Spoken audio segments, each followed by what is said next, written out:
या मालिकेच्या आजच्या भागात आपण पाहणार आहोत सावित्री आणि पारू किचनमध्ये काम करत गप्पा मारत असतात आणि त्यावेळी सावित्री म्हणत असते की पारू काल आपल्या घरी दिंडी येऊन गेल्यामुळे वातावरण तर किती छान झालं आहे ना. आणि त्यावर पारू ही हसून हो म्हणते. तर सावित्री तिला म्हणते की काल अहिल्या मॅडमने तुला वारकऱ्यांची सेवा करायला सांगितली आणि त्यामुळे नकळतपणे तुझ्याही हातून या घरच्या सुनेचं कर्तव्य पूर्ण झालं, त्यामुळे मी तर खूपच आनंदात आहे. आणि हे ऐकून पारूला सुद्धा मग काल घडलेला सगळा प्रसंग आठवतो आणि ती त्याच आठवणींमध्ये रमून जाते. दुसरीकडे दिशा मारुतीकडे आलेली असते आणि ती मारुतीला म्हणत असते की मारुती, अरे तुझ्या मुलीनेच तुझा विश्वासघात केला, तुझ्या तोंडाला काळं फासलं. इतके दिवस तू त्या किर्लोस्करांकडे इमाने इतबारे सेवा केली, पण त्याचा काय फायदा झाला? शेवटी तुझ्या मुलीनेच तुला धोका दिला आणि स्वतःच्या मालकाला प्रेमाच्या जाळ्यात ओढलं. आणि दिशाचं असं बोलणं ऐकून मारुतीला वाईट वाटतं. तो खाली मान घालून उभा असतो. तर दिशा म्हणत असते की अरे तुझ्या जागी दुसरा एखादा बाप असताना तर त्याने कधी जीव दिला असता. तू काय केलं? तू तर स्वतःच्या मुलीलाच विष खायला घातलं, पण त्याचा तरी काही उपयोग झाला का? नाही ना. शेवटी त्या आदित्य किर्लोस्करने तिला वाचवलंस. तुला माहीत नाही का, प्रत्येक लव्ह स्टोरीमध्ये शेवटी हिरो येतो आणि त्याच्या हिरोईनला वाचवतो. हे दिशाचं असं बोलणं ऐकून मारुती खालीच बसतो. तर दिशा त्याला म्हणत असते की मारुती, तू ना काही काळजी करू नको. मला माहिती आहे तुला तुझ्या मुलीला आणि त्या आदित्यला एकमेकांपासून वेगळं करायचं आहे आणि त्यासाठी ना आता मी तुझी मदत करेल. आणि त्यासाठी मला त्या दोघांचा किंवा त्यांच्यापैकी एकाचाही जीव घ्यावा लागला ना तरीही मी मागे पुढे बघणार नाही. आणि ते ऐकून मारुती घाबरतो आणि दिशाकडे पाहू लागतो. तर दिशा म्हणत असते की तुला माहिती आहे ना मारुती, तुझी पारू तिच्या गळ्यात त्या आदित्यच्या नावाचं मंगळसूत्र घालते ही गोष्ट मला माहीत आहे आणि मी कधीही हे सत्य त्या अहिल्याला सांगू शकते. मग अहिल्या काय करेल याची तुला सुद्धा कल्पना असेलच ना. त्यामुळे आता तूच ठरव नेमकं करायचं तरी काय. आणि हे ऐकून मारुती तर पूर्णपणे खचून जातो. त्याच्या तोंडातून शब्दही निघत नाही. आणि मग दिशा हसतच तेथून जाण्यासाठी निघते. पण मग त्यानंतर ती पुन्हा माघारी येत म्हणते की तुला माहिती आहे ना, मी आता या घरची थोरली सून आहे. मग मी इथे आल्यावर तू मला वाकून नमस्कार का नाही केला? तर तुझ्याकडून चुकून राहिलं असेल तर ठीक आहे, काही हरकत नाही. पण यापुढे जर मी तुला कुठून कधीही दिसले ना तर तू मला वाकून नमस्कार करायचा, सलाम ठोकायचा. आणि मग ती मोठ्याने मारुतीवर ओरडते, त्याला उभं राहायला सांगते आणि त्याला नमस्कारही करायला लावते. मग नाईलाजाने मारुतीसुद्धा उभा राहतो आणि त्या दिशाला नमस्कार करतो. आणि त्यामुळे दिशा खुश होते आणि हसतच तेथून निघून जाते. त्याचवेळी गणी त्या ठिकाणी आलेला असतो आणि त्यानंतर मारुती खूप रडू लागतो आणि हे पाहून गणी घाबरतो. तो मारुतीला विचारत असतो की बा, अरे काय झालं, तू असा का रडतोय? पण मारुती त्याला काही सांगत नाही. तो फक्त रडत असतो. त्याला सतत दिशाचं बोलणं आठवत असतं आणि असं वाटत असतं की आपल्या पोरीनेच आपला खूप मोठा विश्वासघात केला आहे. त्यामुळे गणी घाबरतो आणि लगेच ही गोष्ट पारूला सांगण्यासाठी जातो. गणीला रडताना पाहून पारू विचारते की काय झालं, तुला भूक लागली आहे का? तर गणी म्हणतो की नाही ग तायडे, पण तू आता पटकन घरी चल, तिकडे आपला बा खूप रडतोय. त्यामुळे पारू घरी जाण्यासाठी निघते. ती पुन्हा पुन्हा मारुतीला काय झालं आहे हे विचारत असते, पण मारुती तिला काही सांगत नाही. आणि मग गणेश तिला म्हणतो की तायडे, जेव्हा मी इथे आलो ना तेव्हा दिशा मॅडम आपल्या घरातून बाहेर पडत होत्या. नक्कीच त्या काहीतरी बाला बोलल्या असतील. आणि हे ऐकून पारू खूप चिडते आणि दिशाला जाब विचारण्यासाठी निघते. दुसरीकडे दिशा किर्लोस्करांच्या किचनमध्ये येते आणि पारूने बनवलेल्या भाजीमध्ये एक पावडर मिक्स करते. पण तितक्यात सावित्री तिला पाहते.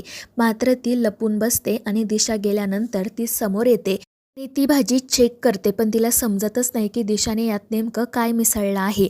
दुसरीकडे पारू दिशाकडे जाते आणि तिला विचारू लागते की दिशा मॅडम, तुम्ही माझ्या घरी कशासाठी गेला होतात? काय बोललात तुम्ही माझ्या बाला? आणि त्यावेळी दिशा म्हणते की हे बघ पारू, मी ना या घरची थोरली सून आहे, त्यामुळे या तोऱ्यात माझ्याशी बोलायचं नाही.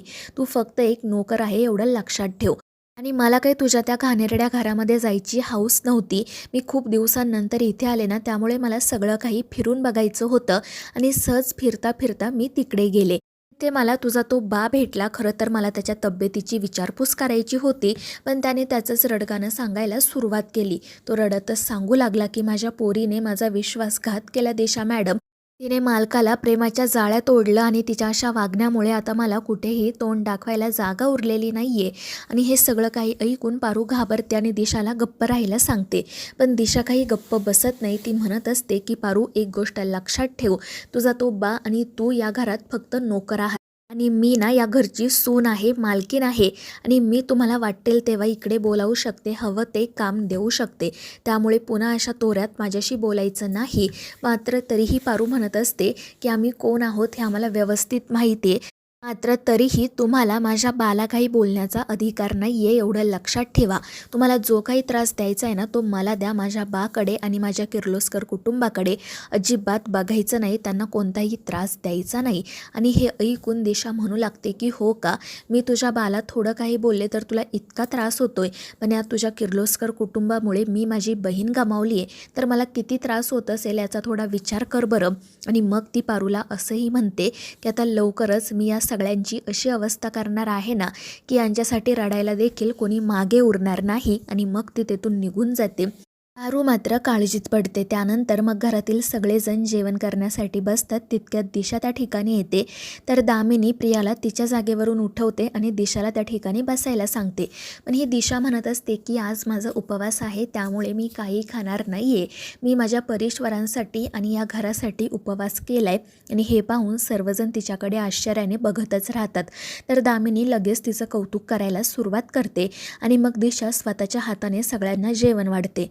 दुसरीकडे सावित्री पारूकडे जाते आणि तिला सांगते की त्या दिशा मॅडम खूप डेंजर आहेत. त्यांनी आपण बनवलेल्या भाजीमध्ये कोणती तरी पावडर मिसळली आहे. आणि हे ऐकून पारू तर खूपच घाबरते. तिला दिशाने दिलेली धमकी आठवते आणि ती लगेच बाहेर जाण्यासाठी निघते. इकडे दिशा सगळ्यांना सांगते की तुम्ही आता जेवण करायला सुरुवात करा. त्यामुळे सगळेजण जेवणाला नमस्कार करतात आणि जेवायला सुरुवात करणारच असतात. पण तितक्यात पारू त्या ठिकाणी येते आणि ती अहिल्याचा हात पकडत सगळ्यांना मोठ्याने थांबा असं म्हणते. त्यामुळे सगळेच जण तिच्याकडे बघू लागतात. तिला काय झालं आहे हे विचारू लागतात. तर पारू म्हणत असते की देवी आई मला माफ करा, पण तुम्ही नका जेवू, कारण या दिशा मॅडमने ना भाजीमध्ये काहीतरी मिसळलं आहे आणि त्यामुळे घरातील सगळेजण खूपच चिडतात. प्रीतम म्हणत असतो म्हणूनच ही दिशा स्वतः जेवण करत नाहीये आणि आपल्याला मात्र आग्रहाने वाढते. तर आदित्यही म्हणतो की दिशा खरं खरं सांग, तू आमच्या जेवणात काय मिसळलं आहे. पण दिशा म्हणते की हे काय बोलताय तुम्ही, मी असं का करेल.